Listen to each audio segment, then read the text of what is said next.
Assalamualaikum warahmatullahi wabarakatuh. Halo anak-anak semua, bagaimana kabarnya hari ini? Semoga kalian sehat selalu ya. Nah anak-anak, hari ini kita akan belajar mengenai peredaran darah. Sistem peredaran darah manusia adalah sistem peredaran darah tertutup dan rangkap. Artinya peredaran darah tertutup yaitu darah hanya mengalir melalui pembuluh darah di dalam tubuh manusia. Sedangkan peredaran darah rangkap artinya yaitu dalam satu kali peredarannya darah melalui jantung sebanyak 2 kali. Nah, peredaran darah rangkap ini terdiri atas 2 peredaran, yaitu peredaran darah besar dan peredaran darah kecil. Sistem peredaran darah besar dimulai ketika darah yang kaya akan oksigen di bilik kiri akan diedarkan ke seluruh sel tubuh melalui pembuluh nadi atau aorta. Sesampainya di sel tubuh, darah yang kaya akan oksigen akan melepaskan oksigen di sel tubuh, yang mana di sel tubuh ini oksigen akan digunakan untuk proses respirasi, yang mana hasil dari proses respirasi itu menghasilkan energi karbon dioksida dan uap air.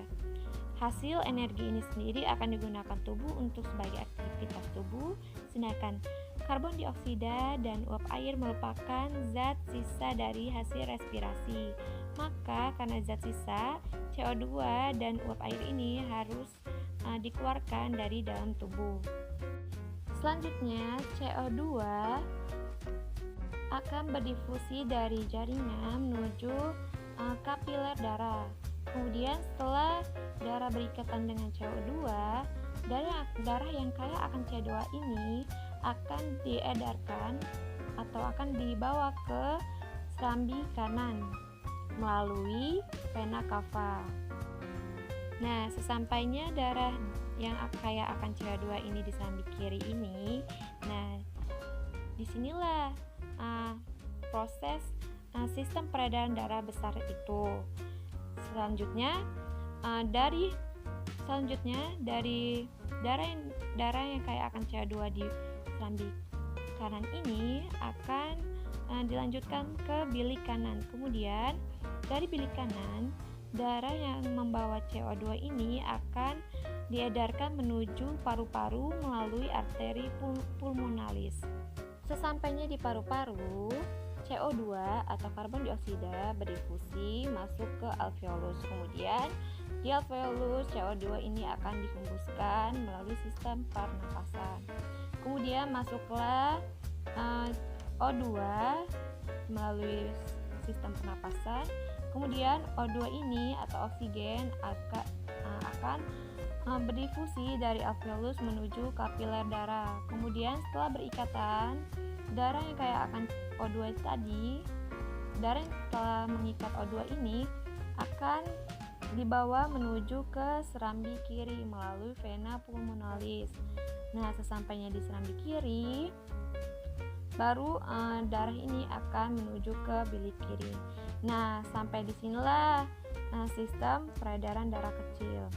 Jadi yang membedakan sistem peredaran darah besar dan sistem peredaran darah kecil yaitu prosesnya.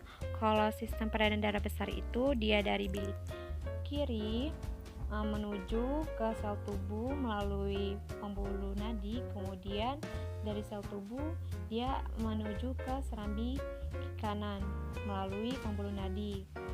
Nah, kalau sedangkan sistem peredaran darah kecil yaitu dia dari bilik kanan kemudian menuju paru-paru melalui arteri pulmonalis, kemudian dari paru-paru oksigen CO2 digantikan oksigen, kemudian oksigen akan dibawa ke serambi kiri melalui vena pulmonalis.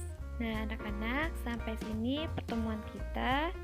Apabila ada yang ingin bertanya, silakan bertanya. Baiklah, apabila ada salah kata dan salah pengucapan serta kekurangan dalam pemberian materi, Ibu mohon maaf dan kepada Allah Ibu mohon ampun. Wabillahi taufiq wal hidayah. Wassalamualaikum warahmatullahi wabarakatuh.